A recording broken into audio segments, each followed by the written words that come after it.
नमस्कार दोस्तों, मैं डॉक्टर दुर्वांशी मेरे YouTube चैनल पे आपका बहुत बहुत स्वागत करती हूँ। आज हम बात करने जा रहे हैं एक बहुत ही कॉमन टॉपिक पे, मतलब कि हेडेक। बार बार होने वाले इस हेडेक को माइग्रेन भी कहते हैं।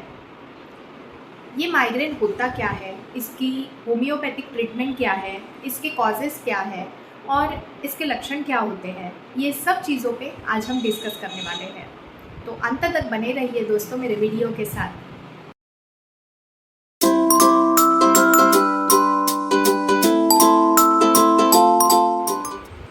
दोस्तों, माइग्रेन मतलब कि हेडेक। अब हेडेक कैसा होता है, तो ये वेरिंग इंटेंसिटी का हेडेक होता है।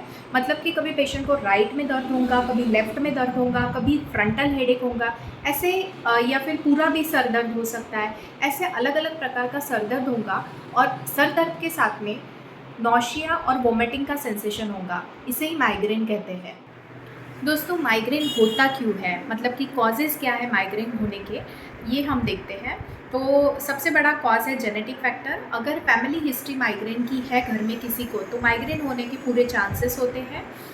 दूसरा फैक्टर है स्ट्रेस। अगर कोई पर्सन बहुत ज़्यादा स्ट्रेस लेता है, छोटी छोटी चीज़ों पे बहुत ज़्यादा टेंशन लेता है, तो उसको माइग्रेन होने की पूरे चांसेस है।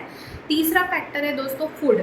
फूड मतलब कि बहुत ज़्यादा हेवी चीज़ फूड, या तो फिर फैटी फूड, या तो फिर फास्ट फूड, इस तरीके के अगर फूड चेंजेस हो गए डेली रूटीन में, तो माइग्रेन ट्रिगर हो सकता है दोस्तों। फूड में बहुत सारे चीज़ें भी इंक्लूड है, जैसे कि अगर हेवी मतलब किसी को लैक्टोजन की एलर्जी होती है, तो उसको मिल्क प्रोडक्ट की वजह से माइग्रेन हो सकता है, या फिर किसी को चॉकलेट की वजह से हो सकता है, या फिर किसी को एग्स की वजह से हो सकता है। ऐसे हर पर्सन के हिसाब से अलग अलग एलर्जिक फैक्टर के हिसाब से भी माइग्रेन ट्रिगर हो सकता है। तीसरा फैक्टर है दोस्तों लेडीज़ों में, जो कि बहुत ज़्यादा कॉमन है, वो है हार्मोनल चेंजेस की वजह से।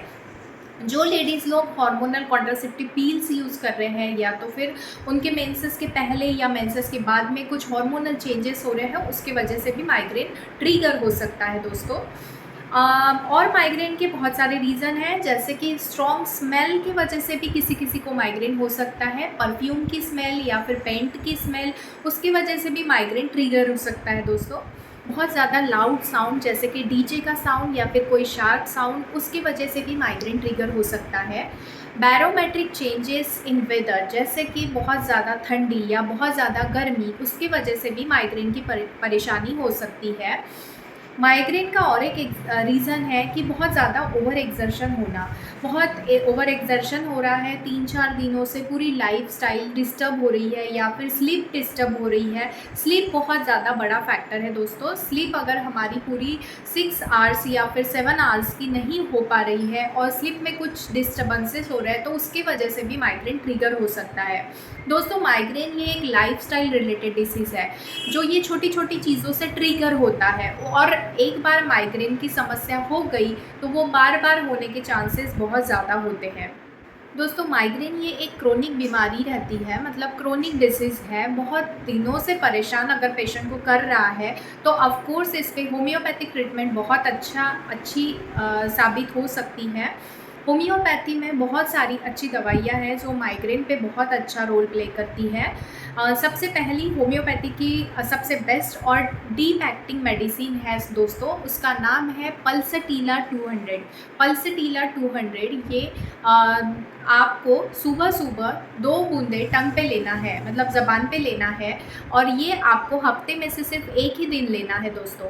जैसे कि अगर आपने पहला डोज संडे को लिया है, तो नेक्स्ट डोज भी आप संडे को। एक्चुअली पल्सटीला बहुत ही डीप एक्टिंग रेमेडी है, और पल्सटीला की वजह से काफ़ी जो गैस्ट्रिक प्रॉब्लम पेशेंट को हो रहे हैं, बार बार एसिडिटी हो रही है, या एसिडिटी के वजह से माइग्रेन ट्रिगर हो रहा है, तो ये सब चीज़ें पल्सटीला के वजह से काफ़ी हद तक दूर हो जाएंगी दोस्तों। इसलिए पल्सटीला ये बेस्ट मेडिसिन है माइग्रेन की दोस्तों। नक्स वोमिका ये सेकंड रेमेडी है, जो हेडेक के लिए, माइग्रेन की समस्या के लिए बहुत ही अच्छी होम्योपैथिक दवाई है।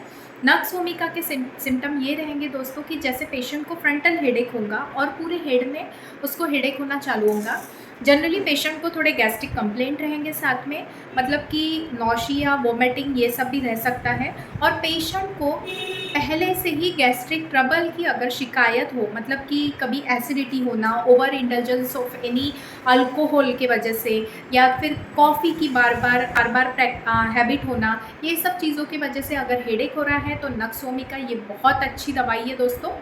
मैं यहाँ पे पिक्चर शो करूँगी नक्सोमिका का, आप नक्सोमिका ले लीजिए।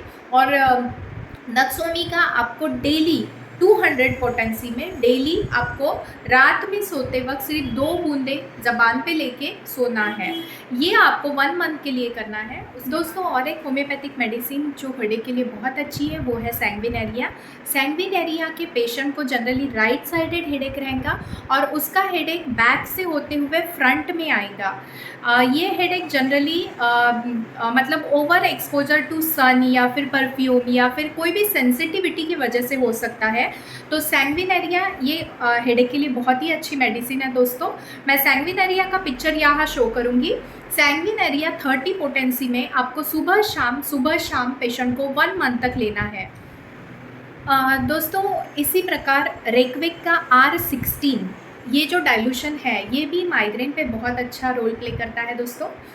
मतलब कि आपको ये डाइल्यूशन दिन में 3 बार लेना है, आधे कप पानी में, आधे कप गुनगुने पानी में 15 से 20 बूंद, सुबह दोपहर शाम। और ये आपको 2 से 3 महीना लेना है दोस्तों। उसके बाद में आपका माइग्रेन ऑटोमेटिकली कम हो जाएगा। तो आशा करती हूँ दोस्तों आज का वीडियो आपको पसंद आया हो और माइग्रेन को समझने के लिए काफ़ी हद तक सहायता हुई होगी। मिलते हैं हमारे अगले वीडियो में, तो सब्सक्राइब कीजिए मेरा चैनल